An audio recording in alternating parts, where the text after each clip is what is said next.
학교 초창기 신학교에 시험을 보게 됩니다. 다른 과목들은 열심히 공부하고 그리고 답안지를 써내가면 되겠지만 성령론이라고 하는 부분들은 공부해서 될 문제가 아니다라는 생각이 한 신학생에게 들었나 봅니다. 그래서 성령의 인도하심을 쫓아 내가 시험을 치러야지 그 생각으로 일주일을 작정을 하고 금식하고 철야하고 기도한 다음에 시험을 치릅니다. 정작 문제지를 보고 나니 흰 것은 종이요 검은 것은 글자라 도통 무슨 문제인지를 알 수가 없습니다. 그래도 기도했기 때문에 그 시간에 또 기도하지요. 하나님, 성령용 시험을 치려고 하는데 아무것도 모르겠습니다. 해답을 알려주시옵소서. 응답해 주셨을까요? 안 해주셨을까요? 기도하는 가운데에 나름대로 영감이라는 게 떠올랐습니다. 아하, 그렇게 하면 되겠다. 그래서 그 답을 써내려가기 시작합니다. 성령님은 모든 답을 다 아십니다. 끝! 이제 이 답안지를 본 외국인 선교사 교수님이 이 어떻게 채점해야 될지 난감해졌습니다. 이 말이 틀렸다고 하기에는 사실 틀린 말은 아니고 맞다고 하기에는 이 학생이 공부 안 하는 게 뻔한데 그래서 이 선교사님도 교수님도 하나님 앞에 기도했습니다. 하나님, 어떻게 채점해야 될까요? 하나님께서 이번에도 그 교수님에게 영감을 주셨습니다. 아하, 그렇게 하면 되겠다. 그래서 채점을 합니다. 성령님은 100점, 학생은 빵점. 모든 것을 아시는 성령님은 100점이시고 전혀 모르고 있는 이 학생은 빵점이다. 참 이 답이 명답인 것 같습니다. 이 이야기의 내용을 가만히 생각하다가 아하, 이야기만 그런 것이 아니라 우리의 신앙도 마찬가지겠다. 오늘 우리가 읽었던 8장 28절 위에 보면 26절의 말씀이 나옵니다.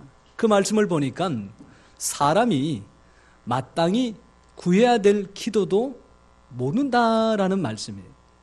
우리가 모르는 그 기도에 대해서 성령님은 말할 수 없는 탄식 가운데 우리를 위하여 간구하신다 그랬습니다. 그러니 우리를 위해서 간구하시는 성령님은 100점, 정작 무엇을 구해야 될지 모르는 우리는 빵점. 그 많이 전부 다 알고 계시는 그 성령님을 의지하여 살아가면 우리의 빵점인 생활이 100점짜리로 바뀌어지는 겁니다.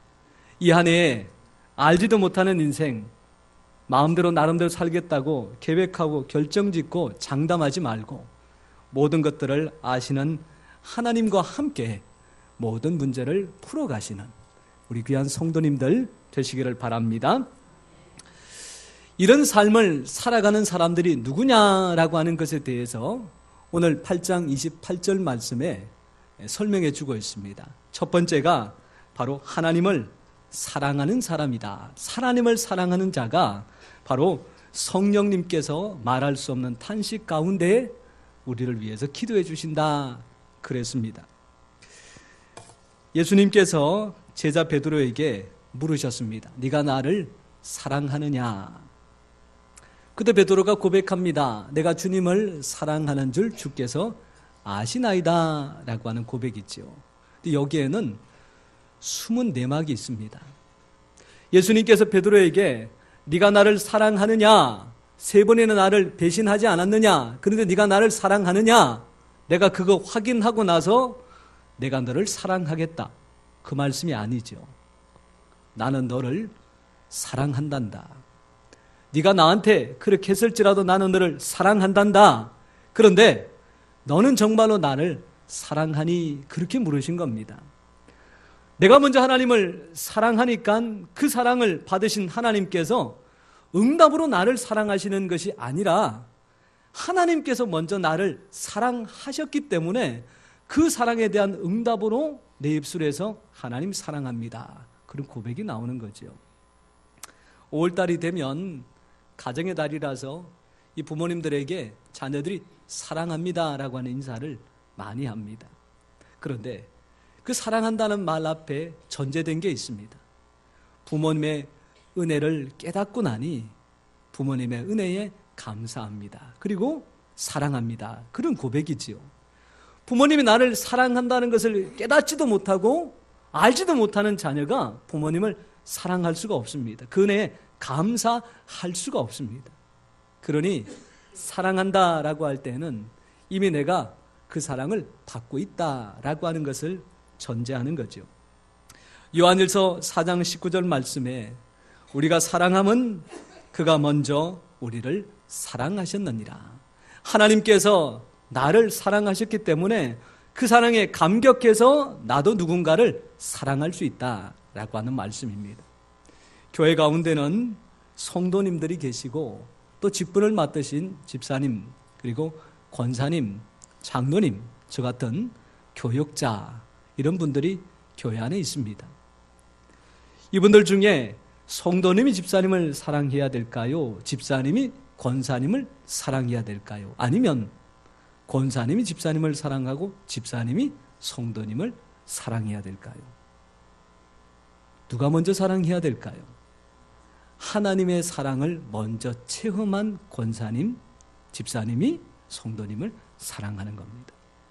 오늘도 2부 예배 시간에, 1부 예배 시간에 새해 첫 주일날 새 가족이 우리 교회에 등록했습니다. 하나님께서 보내주신 거죠.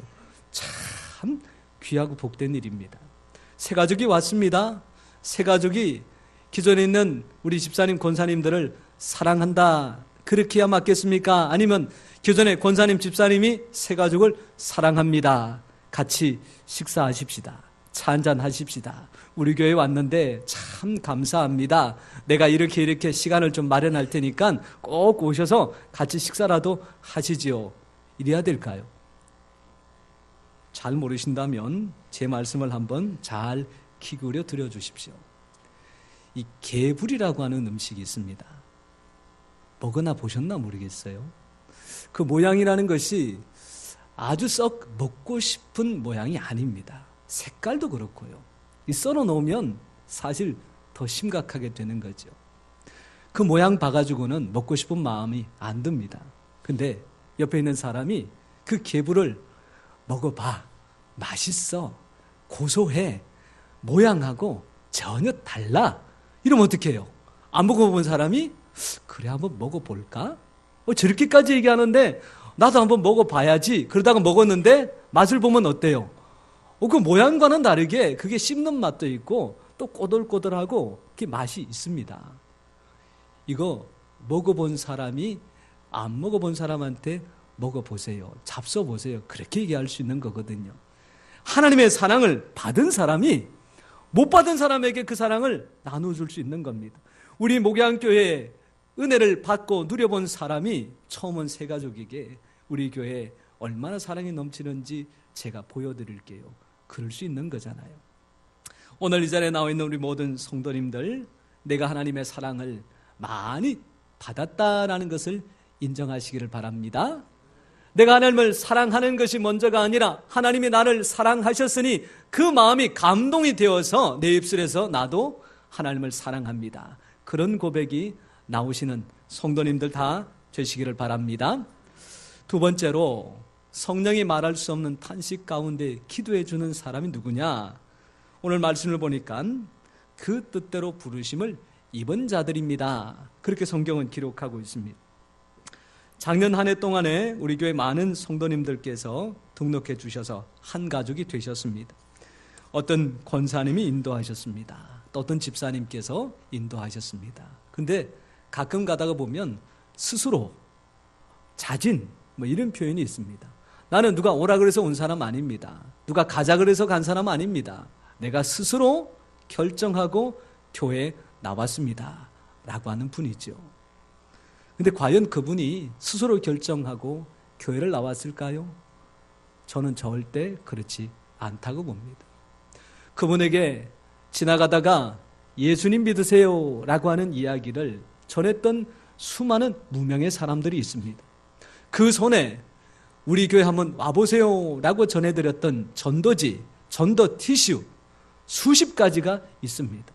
그리고 지나가다가 교회에 관련된 광고 문구를 보기도 하고 또한 교회에 관련된 여러 가지 유인물을 보면서 자기도 모르게 그것이 머릿속에 마음속에 차곡차곡 쌓이다가 하나님께서 때가 되면 그 마음을 결정케 하시고 많은 교회들 가운데서 우리 목양교회로 하나님께서 그 사람을 가장 적합한 때에 인도하신 줄로 믿습니다. 오늘 여기 있는 우리 모두가 다 마찬가지입니다. 내가 여기 와서 30년, 20년 되었다고 할지라도 그 신앙의 모양과 또한 스타일은 다를지라도 어떤 한 분도 예배 없이 하나님께서 불러주신 사람, 하나님께서 인도해 주신 사람, 그래서 함께하는 우리 목양교회 공동체가 된 거죠. 하나님께서 우리를 부르시기 전에 먼저 자녀로 선택을 하셨습니다. 언제 선택을 하셨을까요? 에베소서 1장 4절 말씀해 보니까 창세전에 그리스도 안에서 우리를 택하셨다 그랬습니다. 세상 만물을 만드시기 전에 하나님께서 나를 구원하기로 선택하시고 2018년도 첫 주일 함께 우리 목양교회에서 예배 드릴 수 있도록 인도해 주셨다라고 하는 말씀이죠. 한동안 강원도에 있는 이 모 랜드의 채용 사건 때문에 사회적으로 큰 무리가 일어났습니다. 그리고 얼마 전에는 그 일과 관련된 한 사람에 대한 기사가 다시 한번 뉴스에 떠들썩하게 나왔지요. 채용 공고가 떴습니다. 많은 실력 있는 젊은이들이 내가 거기 가서 한번 일해봐야 되겠다. 원서를 제출하고 필요한 모든 것들을 충만케 해서 이제는 심사까지 다 봤습니다. 그런데 나중에 결과를 보니까 그렇게 열심히 애쓰고 수고한 사람들과는 별개로 원래 채용될 사람들은 이미 정해져 있었다라고 하는 거죠. 그래서 원서를 낸 많은 사람들은 들러리고 이 부분들이 잘못되었다. 그래서 그 사건을 가리켜서 채용 비리라고 합니다. 많은 사람들 가운데 이미 회사에 취직할 사람은 정해두었다라고 하는 이야기죠. 세상에 많은 사람들을 편견을 내어서 아하, 이만하면 천국 갈 사람이다. 만약에 그렇게 한다 그러면 저 같은 사람은 탈락할 것 같습니다. 수많은 인생들을 한 줄로 쭉 세워서 1등부터 몇 등까지 순서로 잘라서 천국 갈 사람, 나머지는 지옥 갈 사람 그렇게 구분한다 그러면 아마 이 자리에 있는 우리 모두는 들어가겠지만 들어가지 못하는 사람이 얼마나 많이 있겠습니까? 그런 기준과 그런 조건이라 그러면 사실 천국 들어가는 것 결코 쉬운 일이 못 됩니다. 그런데 우리 하나님께서는 그런 자격 조건 하나도 보지 않으시고 그저 일방적으로 나를 선택하시고 때가 되매 부르셔서 하나님의 자녀 삼아주신 것, 이것이 바로 성경적으로 거부할 수 없는 하나님의 은혜라. 그래서 불가항력적인 은혜라 그렇게 말합니다. 오늘 여기 있는 우리 모두는 그와 같은 하나님의 불가항력적인 은혜를 통하여 예수님 믿고 구원받아 우리 목양교회의 한 성도가 된 줄로 믿으시기를 바랍니다. 세상 가운데에 하나님 자녀 되기 싫어서 가출 내버렸습니다. 나 아버지 자녀 안 알겠습니다. 마음대로 살겠습니다. 허랑방탕하고 살아갔습니다. 물질도 얻어봤습니다. 명예도 권세도 쥐어봤습니다. 그러나 그 권세를 진 순간 마음속에 찾아오는 허무함 때문에 살아갈 소망을 잃어버렸을 때 하나님께서 그를 부르셨습니다. 그리고 그에게 신을 신기시고 손에 가락지를 끼우시고 하나님의 자녀의 옷을 입히시고 모든 사람들 앞에서 내 사랑하는 아들이라 내 기뻐하는 자라 칭하여 주시니 그 생명들이 바로 오늘 이 자리에 있는 우리 모두입니다. 이런 믿음과 신앙 하나님께 우리가 받았으니 그 믿음답게 신앙답게 이 안에 함께 살아가는 우리 모두가 되기를 소원합니다. 목사다 보니까 어떻게 하든지 교회를 건강하게 성도님들을 또한 복되게 인도하는 일이 항상 생각과 고민입니다. 그러다가 2017년 주보처를 쭉 정리하는데 12월 16일 날 우리 교회에서 드렸던 감사 예배 그 주보를 자세히 들여다보면서 눈에 확 들어오는 내용이 있었습니다. 거기 보니까 담임 목사 위임식 서약 내용에 목사가 서약해야 될 내용 쭉 나오더라고요. 그렇지, 이건 내가 해야 될 일이지. 그런데 그것은 그냥 쓱 지나갔는데 그 밑에 보니까 교인 서약이라고 있더라고요. 이거는 보니까 교인분들이 담임 목사로 위임되는 저에게 이런 부분들에 대해서 약속하는 내용이었어요. 아하! 이거는 제가 교인분들한테 요구해도 되는 거구나. 이건 내가 반드시 해야 되는 부분이구나.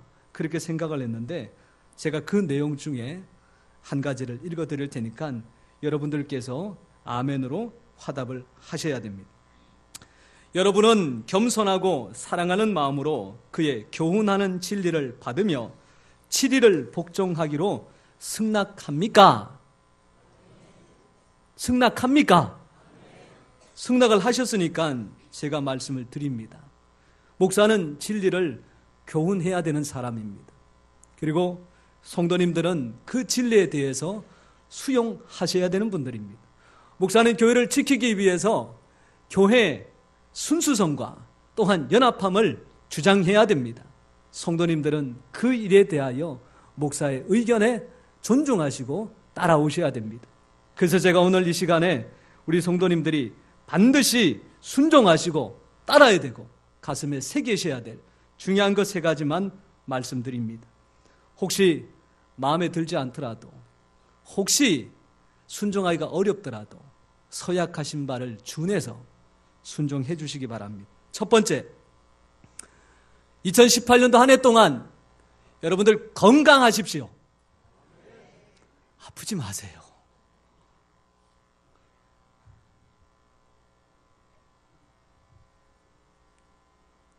이 독감이라는 게 A형, B형으로 나와 있다가 이 2가지가 합쳐져 가지고 혼재해서 막 돌아다닌다고 합니다. 독감 걸리지 마십시오. 제발 부디 부탁드리는데 낙상하지 마십시오. 쉽지 않은 일이지만 낙상하지 마십시오.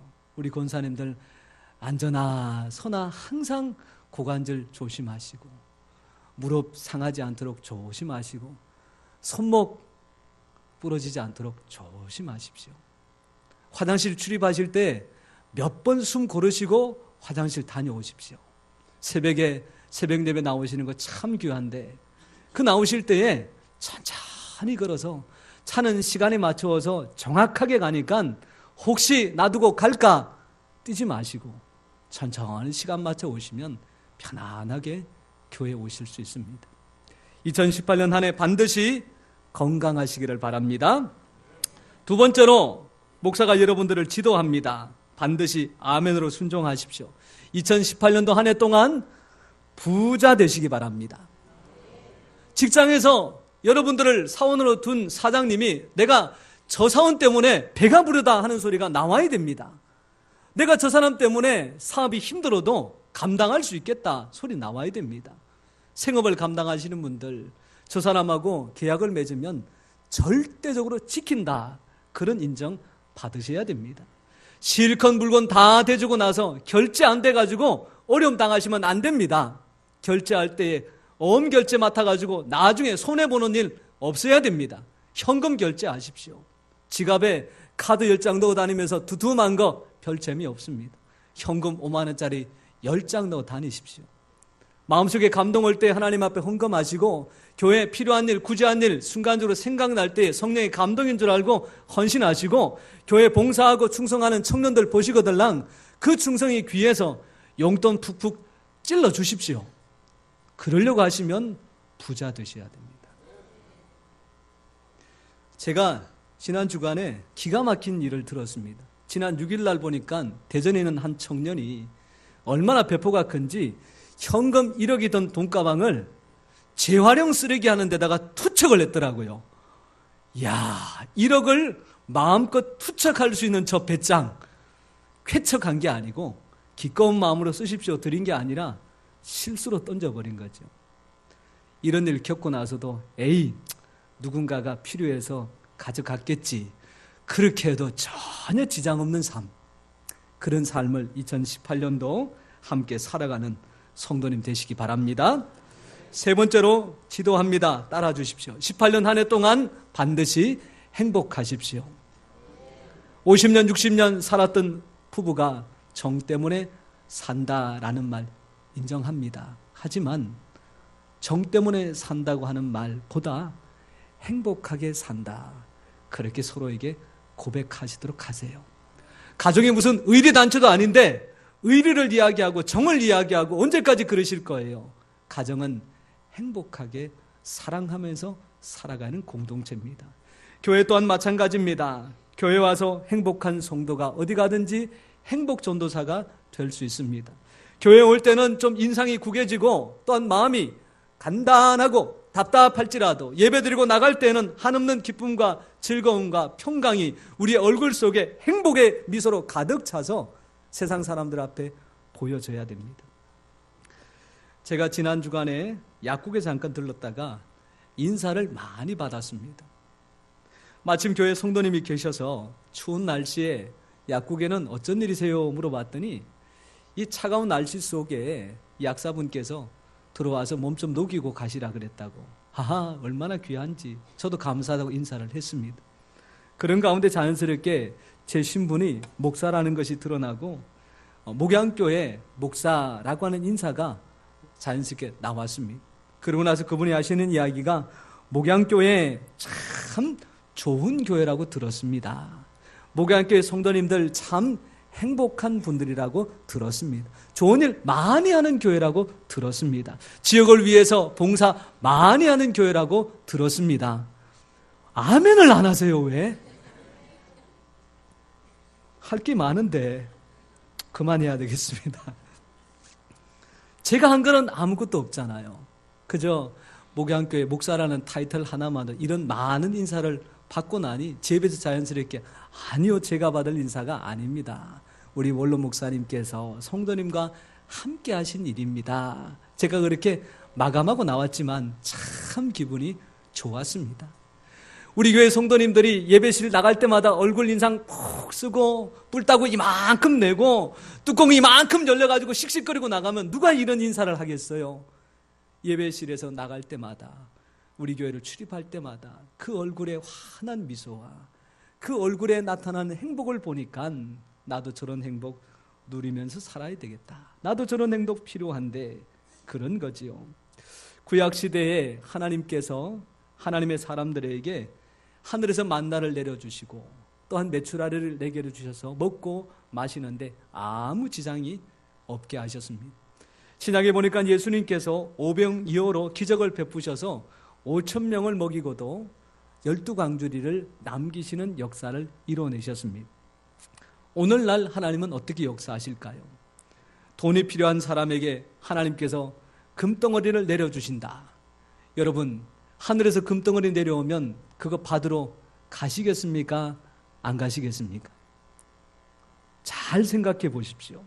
골드바는 1kg 정도 됩니다. 그런데 금괴는 10kg에서 12kg 정도 됩니다. 어마어마한 금액입니다. 그런데 이 10kg의 금괴가 중력 가속도 9.8을 곱하고 20m 아파트 6층 높이에서 떨어지면 그 무게가 얼마나 되느냐? 우리 교회 스타렉스를 누워있는 사람 배 위에 얹는 거하고 똑같습니다. 이거 하늘에서 떨어지면 받다가 어떻게 될까요? 죽습니다. 피해야 돼요. 이거는 내게 주시는 게 아니다. 이건 내게 주시는 게 내게 아니다. 이거는 하나님께서 하나님의 사람들 손에 열심과 성실, 최선의 권세를 허락해 주셔서 그것을 통하여 정당하게 쓰고 수고하였더니 더하여 주시는 은혜와 복이 넘쳐서 물질에 권세를 주시는 줄로 믿습니다. 권세를 탐하는 것이 아니라 그렇게 세상을 살았더니 사람들이 인정해 주어서 명예가 생기는 것이고 권위가 생겨져서 그 사람 말 한마디에 여러 사람들이 저 사람 말이라면 믿을 만하다고, 저 사람 말이라면 신용이 있다고, 그래서 그 사람에게 사람이 붙고 물질이 붙고 권세가 따라와서 그런 사람을 통해서 하나님께서 하나님 일들을 감당케 하시는 겁니다. 2018년도 우리 모든 성도님들께서 이와 같은 하나님의 은혜와 복된 삶 되시기를 바랍니다. 이렇게 살아가는 사람들에게 하나님께서 약속하신 것이 바로 모든 것이 합력하여 선을 이루시겠다라고 하는 말씀이지요. 고대 중국 변방 마을에 세옹이라고 하는 사람이 있었습니다. 이 사람에게 말이 하나 있었는데 이 아들이 그 말을 타다 그만 낙상해서 다리를 다쳤고 안타깝게도 불구가 되고 말았습니다. 온 가족이 그로 인하여 몹없이 슬퍼했는데 때마침 전쟁이 일어나서 건장한 청년들이 전쟁터로 다 나가서 죽어나갑니다. 이 아들은 몸이 불구자라 전장터에 나갈 수도 없어서 그 생명을 보존할 수 있었습니다. 그러다가 아들이 탔던 말이 집을 나가버립니다. 이 가정의 미천이고 삶을 살아가는 기반인데 없어졌으니 얼마나 서운하겠습니까? 얼마 지나서 그 말들이 다른 말들을 데리고 집으로 들어옵니다. 하하, 얼마나 복이 굴러오는지. 그래서 화가 이유가 되어서 복이 되기도 하고 복이 또한 계기가 되어서 화가 되는 이런 인생. 너무 좋은 일에 너무 기뻐할 것도 아니고 너무 어려운 일에 마음 상할 것도 아니고 다 이런 일 저런 일 생긴다. 그래서 세상 만사 세웅지 마라 그렇게 이야기합니다. 이 인생을 살아가는 사람들이 하는 말이 재수 이야기합니다. 저 사람은 재수가 좋아서, 저 사람은 운수가 좋아서. 토종 비결을 보면서 아하, 원래는 운수가 대통하겠구나. 궁합을 보면서 이 사람은 맞고 이 일 저 일은 맞구나. 세상에 많은 사람들은 그럴 수밖에 없습니다. 왜요? 이 모든 일들에 관여할 수가 없습니다. 그저 세상에 흘러가는 그 흐름에 따라 흘러가는 거지요. 그런데 하나님은 이 모든 것들을 흘러보내신 것이 아니라 우리 하나님의 사람들에게 힘들고 어려운, 기쁘고 즐거운, 희노애락의 모든 것들을 합하여 선이 되게 하시는 줄로 믿습니다. 아브라함을 믿음의 사람이라 칭하지만 사실 아브라함에게 실수와 잘못이 많이 있는 편입니다. 성경은 그 일에 대하여 숨기지 않고 꼬박꼬박 기록해 두었는데 그 실수 중에 하나가 뭐냐 하면 자기 살겠다고 아내를 궁지로 내몬 일입니다. 기근이 심하여 애굽으로 내려가게 되었는데 이 아브라함의 걱정이 하나 있습니다. 아내가 너무 미모가 뛰어나다 보니까 이 애굽에 있는 사람들이 이 남편인 자기를 해코지할 것 같은 두려움이죠. 그래서 사라를 불러서 이렇게 부탁을 합니다. 나를 남편이나 부르지 말고 오라비라고 부르라. 왜요? 그래야 내가 살겠다라고 하는 이야기죠. 자기 살겠다고. 그 사라의 미모가 너무 뛰어나서 애굽 사람들이 말하기 시작하고 또한 대신들조차 이 왕 바로 앞에서 이야기하니 바로가 그 사라를 취하여 자기 궁으로 드립니다. 하나님께서 가만두시지 않으셨지요? 네가 어떻게 하나님의 사람인 아브라함의 아내를 취하였느냐. 혼구멍을 내시니 이 바로가 정신을 바짝 차립니다. 그리고 아브라함을 그 애굽에서 내보냅니다. 내보낼 때의 모습입니다. 아브라함이 양과 소와 노비와 암수 나귀와 약대를 얻었더라. 창세기 13장 2절 말씀에 얼마나 얻었느냐? 육축과 은금이 풍부하였더라. 아브라함의 실수, 잘못에도 불구하고 아브라함을 축복하는 자에게는 내가 복을 주고 아브라함을 저주하는 자에게는 내가 저주하리라. 아브라함을 복의 근원으로 삼으신 하나님께서 그를 사용하시기 위해서 이런 잘못에도 불구하고 복된 결과로 그에게 허락해 주셨습니다. 사람은 실수하고 잘못합니다. 그러나 하나님의 역사는 어긋남이 없습니다. 하나님의 약속은 결단코 변치 않으십니다. 믿음의 길에서 잘못한 것 하나님 앞에 철저하게 회개하시고 신앙의 길에서 잘못된 것 하나님 앞에 철저하게 내어놓으면 하나님께서 그 모든 것들을 덮으시되 여전한 약속의 길로 우리를 이 안에도 인도하여 주실 줄 믿습니다. 합력하여 선을 이루는 우리의 인생 어떻게 살아가야 될까요? 어느 추운 겨울날 눈이 내리는 시간이었습니다. 아버지가 어린 딸과 함께 그 눈길을 걸어가는데 아무리 봐도 아이가 넘어져서 엉덩방아를 찢거나 다칠 것 같아. 얘야, 아빠 손잡고 가렴. 그랬는데 이 아이가 아니요, 내 마음대로 갈래요. 손을 잡지를 않습니다. 얼마 지나지 않아서 뻔한 일이 벌어지지요. 넘어져서 엉덩방아 찢고 눈에는 눈물이 그냥 걸성걸성 흘러내립니다. 아빠가 아이에게 이제 아빠 손 꼭 잡고 갈 거지. 그랬더니 이 아이가 아니요, 손가락 하나만 잡고 갈 거예요.